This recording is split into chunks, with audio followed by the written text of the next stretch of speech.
Et maintenant, société civile à l'IR, gestion privée. Donc, gestion privée, fiscalité de la création à la dissolution de la société. On a vu que la société n'est pas imposée, seul l'associé est imposé à proportion des bénéfices sociaux. Et en principe, la part des bénéfices et des pertes est à proportion du capital, le tout sauf clause contraire, 1844 du Code civil, qui est valable pour toutes les sociétés. On peut même prévoir des clauses de répartition inégalitaire, bien sûr, dans les sociétés civiles, mais y compris pour la SARL, parce que ce n'est pas interdit par un article du Code de commerce. Et ce qui n'est pas interdit est susceptible d'être autorisé. Et il n'y a pas de nullité sans texte. Voilà. Je rappelle souvent ça à mes détracteurs. Cession des parts, c'est mieux quand la société est à prépondérance immobilière, 158B du Code général des impôts. Je me heurte là encore fréquemment. Ah, c'est pas une société civile immobilière. J'ai dû rappeler, alors, ça fait 30 ans que je fais des statuts un petit peu particuliers. Et j'allais au greffe, à l'époque, il n'y avait pas le guichet unique, et je m'en garde aujourd'hui de m'y plonger. Et l'idée, c'est que le greffe me disait, et le I, il est où? Et je rendais le code civil, et je dis, montrez-moi où est le I. 1832, 1845, il n'y a pas de I. Et encore dans le code APE, société civile immobilière. Bon. J'ai un client qui était piqué à Royal et qui se dit, moi non, je veux pas du I. Bon, je dis, calmez-vous quand même, parce que là-bas, c'est pas toujours la compréhension facile. Et donc, comme ils n'ont pas vu le I, ils l'ont mis dans les sociétés d'assurance. Sous le régime des BIC, enfin, le truc. On a dû ramer après. Donc, apport à société à l'IR, à l'IS, on a vu la grande différence. Société à l'IR, l'apport, impôt sur la plus-value. Donc, forcément, on est dans la chronologie donation-apport. Et holding, imposition du résultat, soit la société est à l'IR, on va voir que c'est la semi-transparence fiscale. Donc, fiscalité de la création à la dissolution, apport à la société, je me paye les plus-values, sauf si la plus-value est exonérée, évidemment, si l'immeuble a porté à plus de 30 ans. Donc, la question se pose pour la chronologie des opérations d'un apport à immeuble à société. Soit j'apporte et je l'impose sur la plus-value et je peux donner, mais je peux donner la nue propriété des parts. Soit je donne, mais si je donne la nue propriété de l'immeuble, j'aurai l'impôt sur la plus-value sur l'usufruit. Donc voilà, j'ai un client là, pour un immeuble, il fait apport-donation, et pour l'autre immeuble, il fait donation-apport. Je n'ai pas fini avec lui, tiens. Enfin. L'apport pur et simple, c'est gratuit, contrairement à ce que pensent beaucoup de personnes. Ils pensent que s'il y a les droits d'enregistrement, les frais de notaire, non, c'est gratuit. Sauf si l'apport est fait à titre onéreux. Qu'est-ce qu'un apport à titre onéreux? C'est un apport qui ne supporte pas le risque social. Exemple, j'apporte un immeuble sur lequel grevé d'un emprunt, j'aurai les droits d'enregistrement à hauteur de l'emprunt. Puisque c'est la société civile qui prend en charge le remboursement de la dette. Donc vous voyez bien que, il est judicieux, je n'ai pas de situation, d'après la situation que j'ai rencontrée jusqu'alors, où la société civile ne se recommandait pas. C'est sûr. Et j'ai quand même, parce qu'à partir d'un certain patrimoine, plus il y a de patrimoine, plus il y a des risques de conflit. Quand il n'y a pas de patrimoine, il n'y a pas de risque de conflit sur l'argent. Il peut y avoir des risques de conflit, mais ailleurs. Mais pas sur l'argent, il n'y en a pas. Et dès qu'il y en a, l'indivision, c'est une catastrophe. Si je multiplie au problème de l'indivision les problèmes du démembrement de propriété, pour moi, c'est une catastrophe. Donc, la société civile, une des premières applications que les personnes ne voient pas, mais qui a toute son importance, c'est d'écarter les problèmes de l'indivision. Deux mots ou non? Parce que ça vous intéresse de savoir un peu plus sur l'indivision ou pas? Ou je passe? Non, mais je vous en prie. Oui. Moi aussi, je suis preneur. Bon. Sinon, hein, je peux passer. Hein. Mais l'indivision, c'est une catastrophe, bien souvent. Hein. Dès lors qu'il y a une succession, tous les biens tombent en indivision. Et le partage, il n'est pas évident. Hein. Il faut qu'il y ait une entente entre les indivisaires. Nul n'est tenu de rester dans l'indivision et le partage peut être provoqué à tout moment, mais il y a la décision du juge quand même. Et le juge peut imposer à tout le monde à rester dans l'indivision. Hein. Donc, c'est lourd. Et l'argent est le moyen de faire payer l'autre. C'est pour ça que l'idée que je préconise, que je suggère à tout client, c'est qu'un patrimoine par enfant, où tous les enfants réunis dans une seule société, ils ont connu, eux, les affres des relations entre frères et sœurs, et donc ils disent que c'était une bonne idée pour ne pas répéter éventuellement le problème. Parce que si en plus on a une indivision sans société civile, hein, c'est une catastrophe. Or, la société civile, l'une des premières applications, qui n'en voit pas, mais qui est essentielle, c'est qu'elle va éviter tous les problèmes d'une indivision de droit commun. Pourquoi? Parce que la règle est la suivante, et peu de personnes y pensent, dans les statuts, à prévoir la gestion de l'indivision. Voilà ce que dit le Code civil, applicable à l'ensemble des sociétés civiles et commerciales. Il n'y a pas de texte contraire pour les sociétés commerciales, qui dit que, les parts indivises sont représentées par un mandataire unique, désigné en dehors d'eux ou parmi eux, et nommé par le juge à la demande du plus diligent.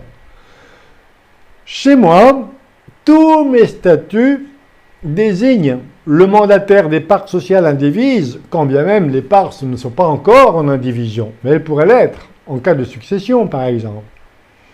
Alors, c'est un droit spécial. Un droit spécial qui fait que le mandataire, je le nomme dans mes statuts. Et qui est le mandataire des parts sociales indivises? C'est moi. Même si je ne fais pas partie de l'indivision, c'est pas grave. Donc, je me nomme, ou le gérant, ou le président, ou en grille royale, je nomme, mandataire des parts sociales indivises. Et dans le cas où il y a une indivision sur les parts sociales, ou sur les actions, seul le mandataire vote à la place de tous les indivisaires. Ça, j'adore ça, vous voyez. C'est antidémocratique, certainement, mais je m'en fiche. C'est une fonction de... Sinon, je ne bloque pas la société. Et donc, on ne peut pas... Il y a une jurisprudence qui est sortie il y a 2 ans. On ne peut pas priver un indivisaire du droit de participer aux décisions collectives, mais en aucun cas, il ne peut voter. Donc, viens, participe, mais tu la fermes. Hein. Ça, j'aime bien, ça, comme gestion. Vous voyez, voilà. On concentre les pouvoirs. Ça a sauvé la vie la vie sentimentale de quelques-uns de mes clients. Ah oui, tiens, il était content. Tiens. Gestion des actifs, donc apport à titre onéreux, on a vu. Gestion des actifs, les revenus fonciers sont imposés comme s'il n'y avait pas de société à proportion des bénéfices sociaux, plus-values immobilières également, avec éventuellement, si l'immeuble est détenu depuis plus de 30 ans, l'exonération totale des plus-values immobilières des particuliers. Pour les valeurs mobilières, actions, obligations, PFU, au taux marginal d'imposition après l'abattement de 40% de dividendes. Et les comptes courants également, mais sans l'abattement pour dividendes, évidemment. Les plus-values mobilières, on peut éventuellement bénéficier de l'abattement de 85% si la société civile vend des parts d'une société opérationnelle créée avant le 1er janvier 2018. Et vous savez ce que je pense? C'est un dispositif très intéressant. Hein, abattement de 85%. Hein, mais pif paf, hop, et paf, je te ramasse sur les prélèvements sociaux, et paf, je te ramasse sur les 15%. J'ai un expert comptable récemment qui me dit « Ah, M. Royal, j'ai fait vendre à mon client, mais il y avait les prélèvements sociaux, comment les effacer ?» Bon, non, c'est foutu. Et après, paf, les droits de mutation à titre gratuit. Cession au départ, soit cession à titre gratuit, soit cession à titre onéreux. Cession, donation, donc, ou décès. Droit de mutation, avec l'abattement à 100 000 € plus de 5 à 45% en ligne directe au-delà de 1,8 million. À titre onéreux, vente des parts, est-ce que les droits d'enregistrement, est-ce que la société est à prépondérance immobilière au sens des droits d'enregistrement, pas des plus-values immobilières des particuliers. Donc c'est composé à plus de 50% d'immeubles à la clôture du dernier exercice, auquel cas j'ai un droit d'enregistrement de 5%. Sinon, s'il s'agit de parts sociales, c'est une société civile, les droits d'enregistrement sont de 3% avec l'abattement de 23 000 €. Plus-value de cession de parts d'une société civile à prépondérance immobilière, j'ai la plus-value immobilière des particuliers qui s'applique avec l'exonération après 30 ans de détention, ou si c'est la résidence principale, dès lors que c'est la résidence principale des associés, on a l'exonération pour résidence principale. L'IFI, je veux pouvoir pratiquer un abattement. Alors attention aux abattements.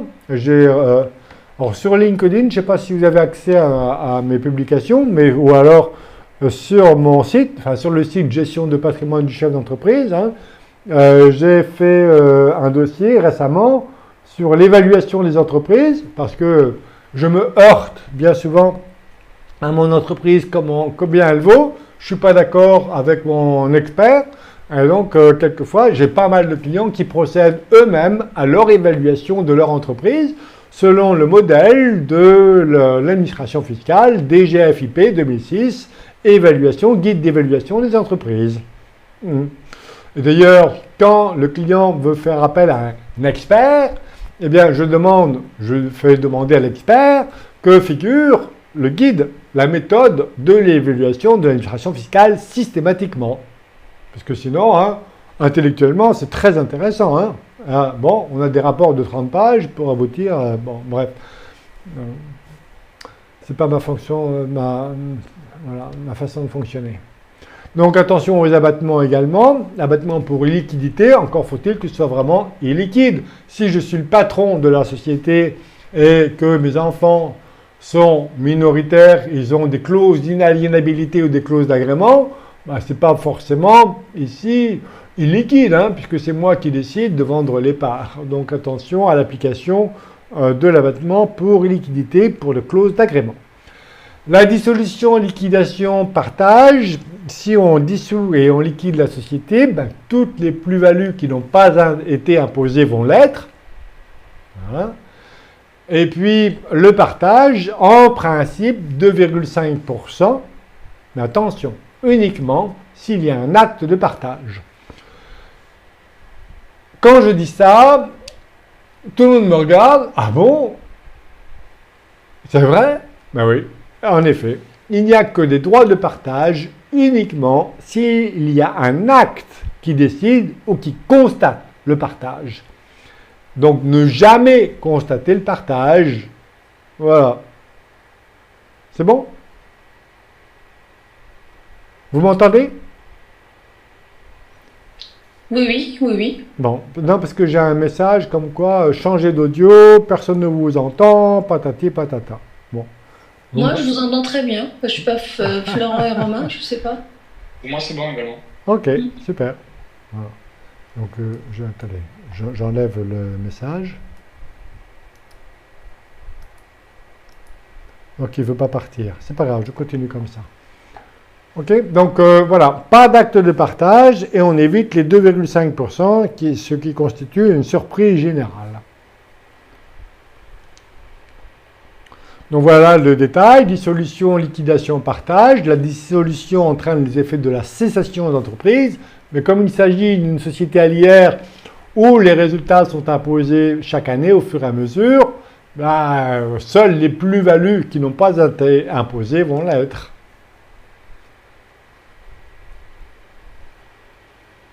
Et s'il s'agit d'une donation, à ce moment-là, la donation a effacé la plus-value.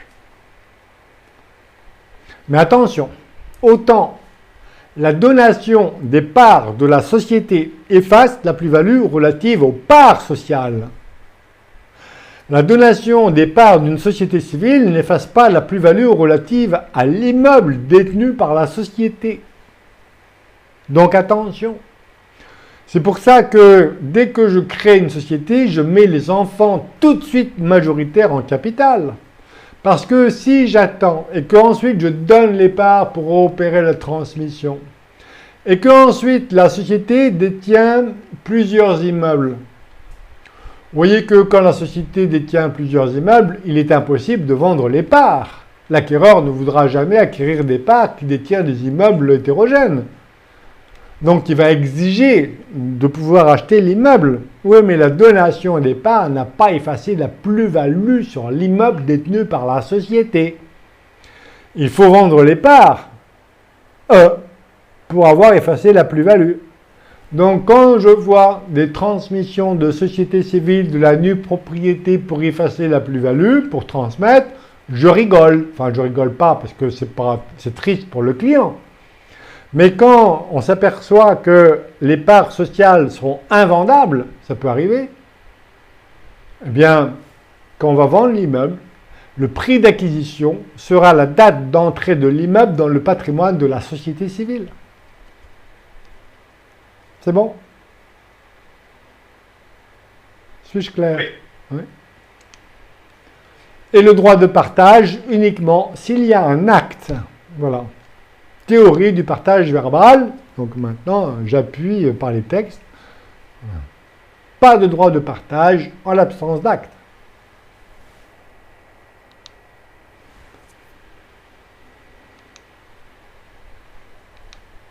Cession des parts. Eh bien, réflexe, est-ce que la société est à l'IR ou est-elle à l'IS? Et si elle est à l'IR, est-elle à prépondérance immobilière ou pas?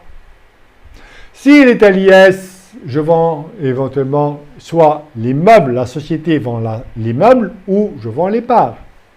Si c'est la société qui vend l'immeuble, la cession va subir l'impôt sur les sociétés. Et ensuite, il faudra sortir les liquidités par un dividende.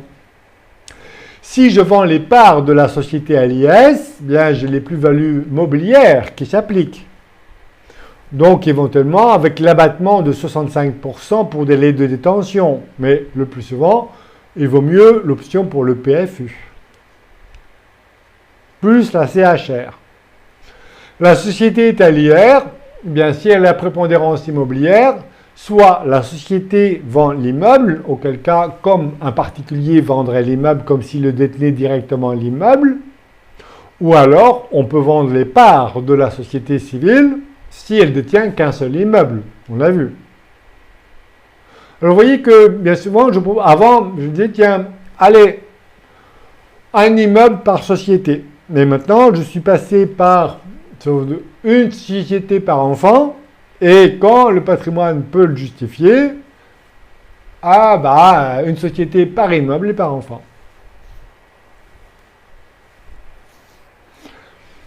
Voilà. La société, voilà la définition de la prépondérance immobilière, le 158B du Code général des impôts. Et les plus-values immobilières des particuliers. Donc, de l'immobilière, donc deux abattements pour durée de détention, l'un sur les plus-values, l'autre sur les prélèvements sociaux. Voici l'abattement des plus-values, l'abattement pour les prélèvements sociaux, et avec l'exonération définitive après 30 ans de détention. Mais là encore, dans le certain monde du droit et du chiffre, j'ai rencontré le réflexe, le délai d'exonération passe de 15 à 30 ans, vite, optez pour l'IS. Bon. C'est une aberration de raisonner comme ça. C'est pour ça que quand on regarde un peu d'en haut, sans préjugés, mais quand on a une vision transversale, on n'a plus de concurrents parce que tout le monde est dans l'instant présent. Alors, quand vous prenez du recul, quand vous avez une stratégie pour les clients, alors, ma façon de m'y prendre, c'est que, en fait, c'est chaque client qui va construire sa stratégie. Alors, j'aide, simplement, j'oriente, mais, et puis, bien souvent, ils ne savent pas qu'on peut dissocier, l'avoir, le pouvoir, le droit financier, mais une fois qu'ils ont pigé ça, eh bien il dit ah ben je vais faire ça, ben, comme ça et comme ça et comme ça. Voilà. Et en fait, chaque client est amené à définir sa propre organisation juridique. Je ne suis pas comme avec vous, clac, clac, on apporte, on donne, là, là. Bon, non, mais vous voyez, le client est amené à construire lui-même son organisation juridique. Je l'aide un peu, mais j'ai pas de concurrent. Vous voyez que j'aime pas le terme le conseil en gestion de patrimoine. Si j'étais conseiller en gestion de patrimoine, ça veut dire fais ceci, fais cela, faut pas faire ceci, faut faire un apport cession. Non. J'ai une compréhension globale du client, de ses préférences, de ses dépréférences, et je l'amène à construire un patrimoine qui lui ressemble. Voilà. Et ça, c'est le top. Je ne peux pas me tromper. Alors, je me suis trompé une fois. Hein. Je me suis trompé une fois et ça a failli me conduire à un contentieux. Voilà. Mais telle est ma démarche. Et je vous ai mis ici un calcul, ici, hein, de plus-value immobilière. Bon, on n'est pas là pour ça, mais avec l'exonération après 30 ans de détention. Apport à société à l'IR, à société à l'IS. Apport, donc attention, apport de titre F à H Holding et apport d'un immeuble. Donc on a vu hein, toutes les possibilités. Donc j'écarte les plus-values professionnelles, donc IR activité professionnelle, et on a vu toutes les possibilités avec en grisé ce qui va nous intéresser. J'ai une société opérationnelle et le réflexe. Hein, vous voyez, je travaille par répétition. Est-ce que ma holding est à l'IS ou ma holding est à l'IR? Voilà. Et non pas, il faut qu'elle soit à l'IS pour bénéficier du report d'imposition de la plus-value. Donc, une fois que...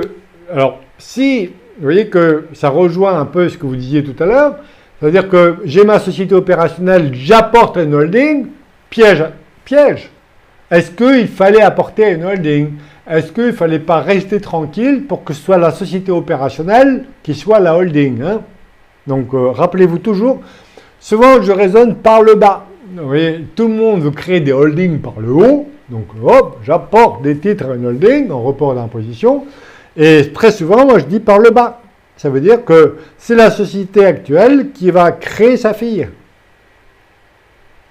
Et c'est très amusant parce que tout le monde, enfin même les professionnels disent « Ah, j'y avais pas pensé ».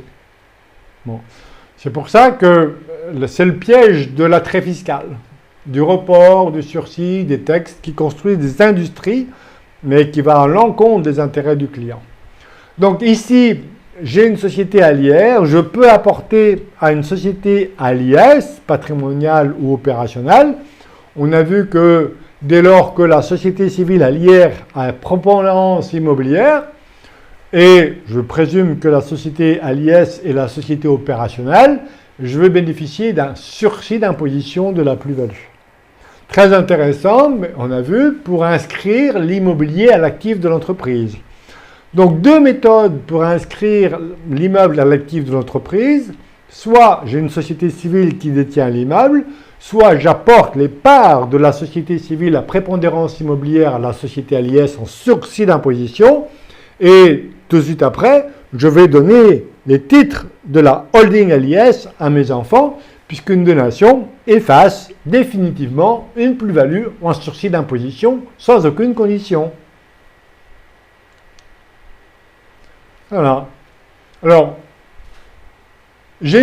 j'apporte à une IS gestion patrimoniale, j'ai mis immobilier sursis d'imposition 150 UB, mais quand même, j'ai un doute. Pourquoi? Parce que l'intention du législateur, toujours quand il a mis en place des régimes de faveur, c'était pour favoriser la structuration d'entreprises. Donc j'ai mis ici, mais je pense qu'il faut l'enlever, ou il faut mettre en grisé ou un point d'interrogation sur la possibilité en bas à droite de bénéficier du sursis d'imposition, à moins que j'ai une explication économique de l'ensemble du schéma. Si la motivation économique l'emporte sur la considération fiscale pour structurer l'ensemble du patrimoine de l'entreprise, je pense qu'on peut y aller. Voilà donc le 150 UB, le sursis d'imposition. de l'apport d'une société civile à prépondérance immobilière à l'IR, donc à une société à l'IS. Tout ceci pour bénéficier du pacte du travail ou de l'exonération de l'IFI. Apport d'une IR patrimoniale à une IR, là aussi, je ne vois pas trop l'intérêt. On a déjà discuté de ce sujet-là auparavant, sauf pour des raisons juridiques. Mais ici, j'ai aucun régime de faveur, sauf si j'ai une société à prépondérance immobilière et que je l'apporte à une société professionnelle, et l'apport d'un immeuble. Alors voilà, soit l'apport des parts, soit l'apport d'un immeuble. Quelle chronologie des opérations?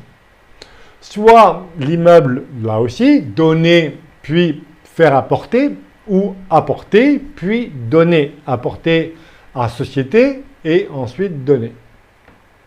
Donc vente ou apport, impôt sur la plus-value, et donation, DMTG.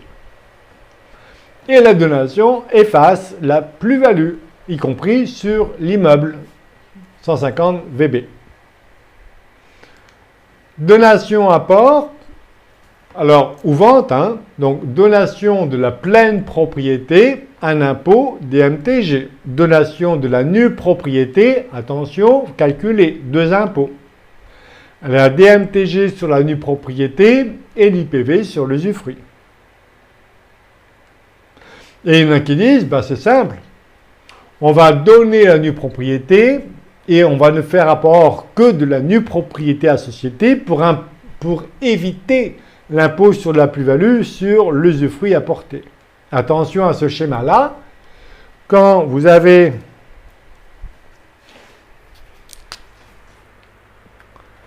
une société civile qui ne détient que la nue propriété, les parents se sont réservés l'usufruit de l'immeuble directement, ils n'ont pas apporté l'usufruit à l'immeuble.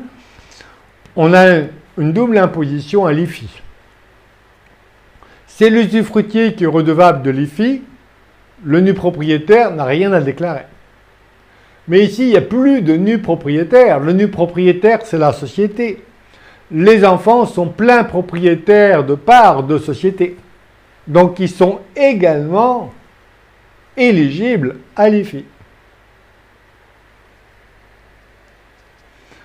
Et attention à ce schéma-là, enfin attention, pourquoi il est fait? Alors, vous avez des fiscalistes qui vous disent, tiens, je ne sais pas si vous l'avez lu, ça, oh regardez, c'est formidable.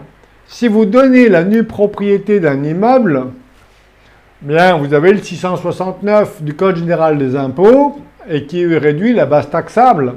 Donc, par exemple, vous avez 55 ans, c'est 50% de base taxable pour la nue propriété. J'ai mieux à vous proposer. Vous ne faites pas ça, vous faites apport de la nue propriété à société. Vous avez entendu parler de ce schéma-là? Et il y en a qui vous disent, allez-y. Bon, moi je dis, n'y allez pas, à moins que la motivation économique l'emporte. Toujours pareil. Mais là, ils disent, allez-y. Oh, il y a un master en gestion de patrimoine, pendant longtemps, il a dit, allez-y. Voilà. Alors, dont je suis issu également. Donc je ne dis pas de nom, mais bref. Donc l'apport de la nue propriété permet de vous affranchir du barème fiscal du 669. Parce que le 669 ne s'applique que pour les mutations à titre gratuit, donation, succession. Dès lors que vous réalisez une mutation à titre onéreux, comme tel qu'un apport à société, vous pouvez recourir à l'évaluation économique. Et je poursuis, ça intéresse tout le monde? Oui. Et l'évaluation économique, alors quand on calcule le 669 du CGI, du Code général des impôts, il a été établi selon la formule économique. La formule économique qui est NP égale à PP sur un flux constant 1 plus I puissance N. La nue propriété est égale au flux actualisé de la pleine propriété divisé par 1 plus I. I, c'est la rentabilité nette de charges usufructuaires. N, c'est la durée de l'usufruit. Donc quand on fait un apport, c'est pour la durée, l'espérance de vie. Et en fait, le 669 a été calculé comme ça, avec un taux de 3% l'an. Voilà. Quand vous prenez la formule, vous appliquez 3% l'an, vous obtenez le 669 du Code général des impôts, avec l'espérance de vie des femmes, TGF. Voilà. Et l'administration fiscale, ensuite, elle a aplani tous les 10 ans. Tac, tac, tac, tac. Mais quand vous prenez 3% l'an, hop, vous obtenez le barème fiscal. Si vous prenez une valeur économique de 6% l'an, 6% l'an, vous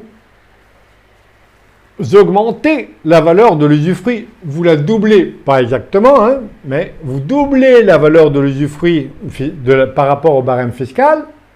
Donc, je prends un exemple. J'ai un bien qui vaut 200. J'ai 55 ans, barème fiscal, 50%, la nue propriété et l'usufruit vaut 100. Mais comme, en fait, la rentabilité de mon bien est de 6%, je fais un apport, je m'affranchis du barème fiscal, et donc je prends le taux de 6%, et donc 6 et 6%, grosso modo, c'est le double du barème fiscal. Donc je double la valeur de l'usufruit, je redivise par 2 la valeur de la nue propriété. La valeur de la nue propriété n'est plus que de 50. Donc, j'apporte, donc vous voyez, après vous allez me trouver le motif non fiscal. Hein. J'apporte un immeuble, la nue propriété d'un immeuble à société. Je prends la valeur économique. Mutation à titre onéreux. Bon. C'est la valeur du marché, la valeur vénale. Bon. Et voilà, j'apporte la nue propriété. Mais comme c'est mutation à titre onéreux, je prends la valeur 50. Je valorise 50, j'apporte la nue propriété 50, et ensuite je donne la pleine propriété des parts à mes enfants 50. Base taxable 50. Au lieu de 100 pour le barème fiscal. J'ai réduit ma base taxable de la moitié grâce au recours de la valeur économique. Faites ce que vous voulez, hein. Moi je ne fais pas. Hein. Voilà. Donc il y a eu un comité, alors il y a eu des jurisprudences sur ce sujet-là. Hein. Bon, il y en a 2 qui ont qualifié l'opération d'abus de droit, Saunier, Wurtemberger. Il y a un comité d'abus de droit fiscal, mais qui n'a pas été validé par la jurisprudence, je crois. Voilà. Mais chacun a sa frontière. Moi j'y vais pas. Mais c'est pas parce que j'y vais pas qu'il ne faut pas y aller. Hein. Mais voilà. Et il y en a que j'ai entendu à un moment donné, un contribuable résister à l'abus de droit. Bon, je veux bien, mais bon. Le conseiller est le payeur maintenant. Sauf dérogation spéciale. Bon, c'est pas, j'y suis pas. C'est bon? Voilà. Pour moi, c'est un montage. Voilà. Est-ce qu'il n'y avait pas une histoire au niveau de la valorisation qu'il fallait croiser, pas justement prendre la valeur économique, mais qu'il fallait actualiser les flux futurs? Enfin, il n'y avait pas une histoire qu'il fallait croiser les méthodes Alors, la jurisprudence sur les méthodes de valorisation, normalement, hein, la méthode est la suivante. Valeur vénale, valeur du marché. Donc, il fallait rechercher s'il y a eu des transactions sur les 2 dernières années. Après, pour l'évaluation de la nue propriété, barème économique, vous n'êtes pas tenu au barème fiscal. Vous n'êtes tenu au barème fiscal que pour les mutations à titre gratuit. Et la jurisprudence consacre la méthode des flux futurs, de l'actualisation des flux futurs. Sauf une jurisprudence où elle a validé la position de l'administration fiscale qui avait écarté la méthode économique, donc celle-ci, pour retenir le barème fiscal, y compris pour une mutation à titre onéreux. Bon. Il y a eu un pétage de plomb, à mon avis. Hein, ça peut arriver. Hein, voilà. Mais normalement, c'est la méthode, c'est la valeur économique. Donc, mais le problème, c'est l'évaluation de I. I, c'est combien? Parce que c'est toute la difficulté. Le N, la durée, ça va. Soit c'est une durée fixe, soit une durée viagère. On prend la table d'espérance de vie. Mais le I, on met combien? C'est la rentabilité nette de charges usufructuaires. Alors, c'est compliqué, parce que vous savez que quand le nu propriétaire refuse de prendre en charge les gros travaux, eh bien, c'est l'usufruitier qui se paye les gros travaux. Donc, on a des rentabilités négatives, non? On peut avoir des rentabilités négatives. Donc, à mon avis, le point de friction, c'est le choix du I. La rentabilité nette de charges usufructuaires. Waouh! C'est toute la difficulté pour moi. Puis dans ce montage-là, ça va reconnaissant de ce qu'on disait ce matin, parce que trouver la montagne, enfin les éléments économiques de ce montage-là, alors que c'est en fait purement fiscal. Ah bah oui, j'ai jamais trouvé la motivation économique. C'est comme pour les cessions d'usufruit. Je n'ai jamais vu la motivation économique. Alors j'ai des explications a posteriori. Oui, mais je ne sais pas si on le traite ici. Oui, on va le traiter. Voilà. Mais je vous rassure tout de suite, on est bientôt à 200 sur la première journée. On va passer quelques jours ensemble. C'est bon? Je continue? Voilà.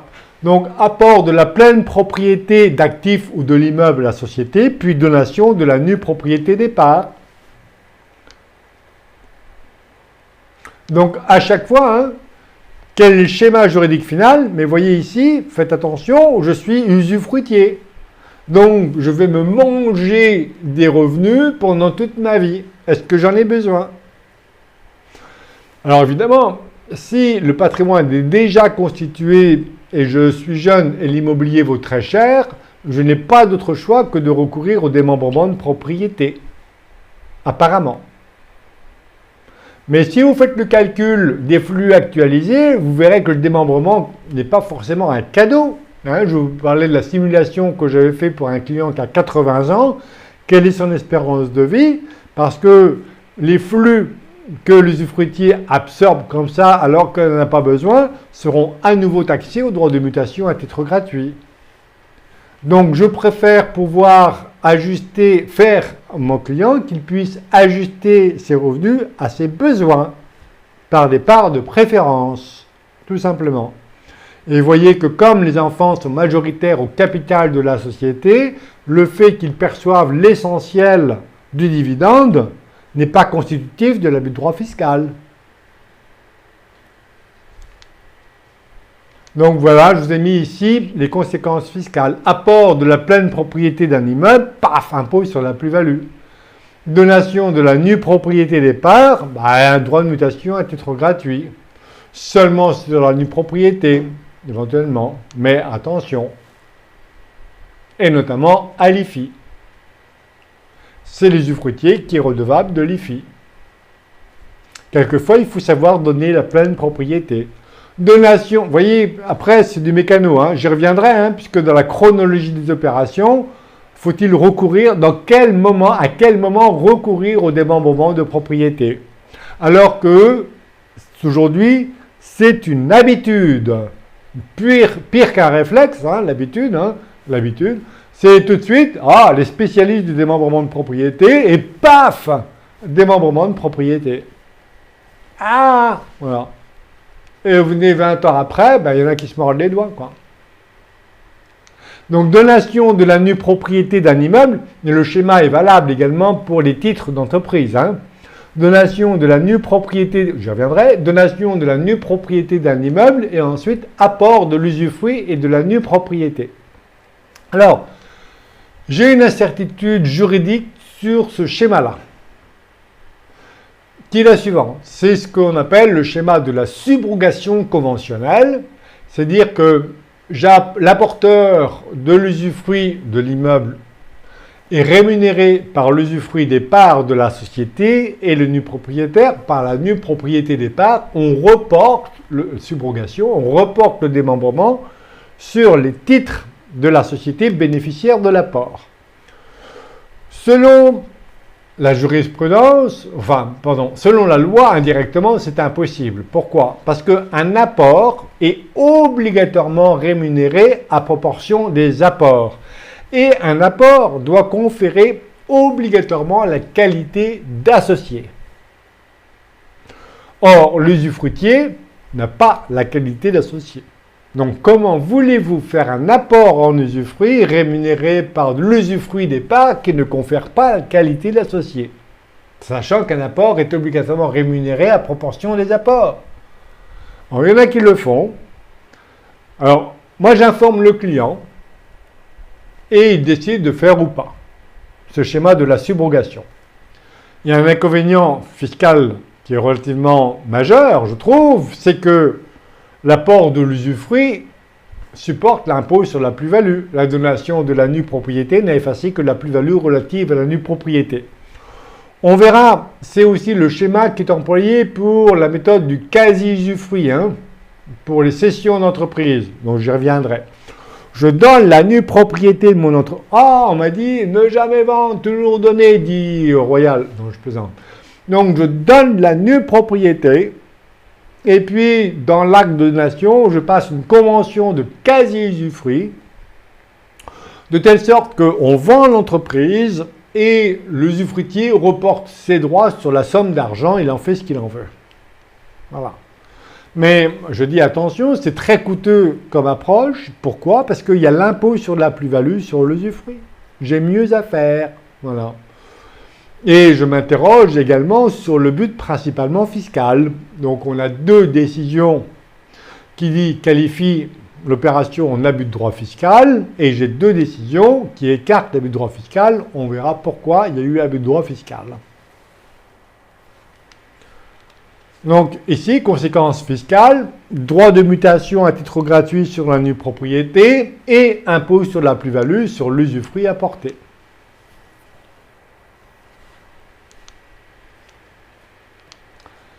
Voilà, et je m'interroge sur la validité juridique de la subrogation conventionnelle.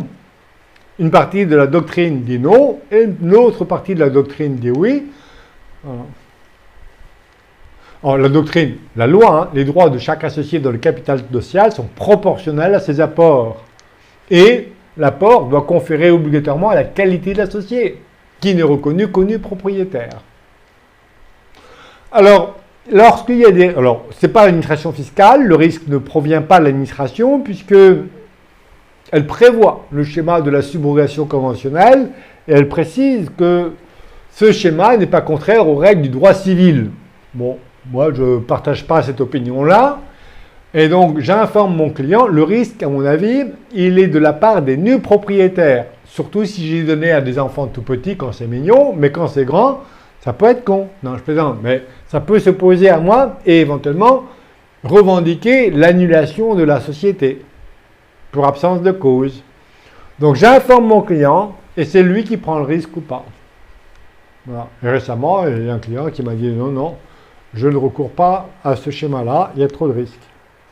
Donc voilà une réponse qui date de 2000, une réponse du garde des Sceaux, et qui dit non, ça n'a pas été tranché à ce jour. Mais la loi, elle tranche. Ou alors donation de la nue propriété, puis apport à société. Voilà. On ne voit pas les slides. Oh, pardon, merci. Pardonnez-moi. Donc ici, avant, donc incertitude sur le schéma de la subrogation conventionnelle, avec les textes. Et enfin, donation de la nue propriété d'un immeuble, puis apport à société, rémunération par la pleine propriété des parts. Je ne recours pas au schéma de la subrogation conventionnelle, chacun est rémunéré par des parts en pleine propriété, mais j'ai perdu l'efficacité d'une partie des donations, puisque si je suis rémunéré par des parts en pleine propriété, ces parts-là n'ont pas été transmises. Donc c'est un peu moins efficace en termes de transmission. Alors que si j'ai donné la nue propriété, j'optimise, surtout si je meurs très tôt. Et voici les conséquences fiscales. Donc, je consolide la sécurité juridique par rapport au schéma de la subrogation conventionnelle, mais au plan fiscal, c'est plus coûteux, puisque j'aurai une nouvelle transmission à opérer.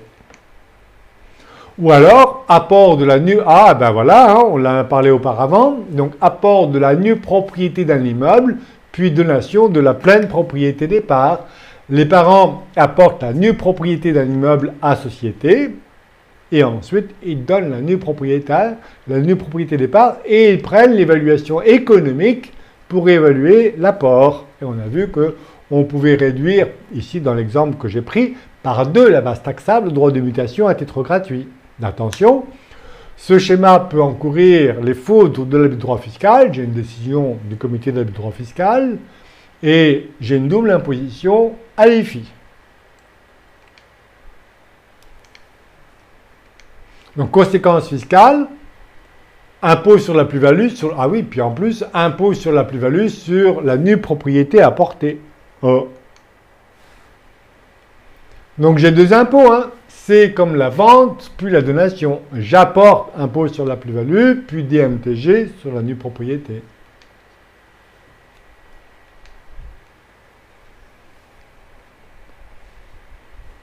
Double imposition à l'IFI.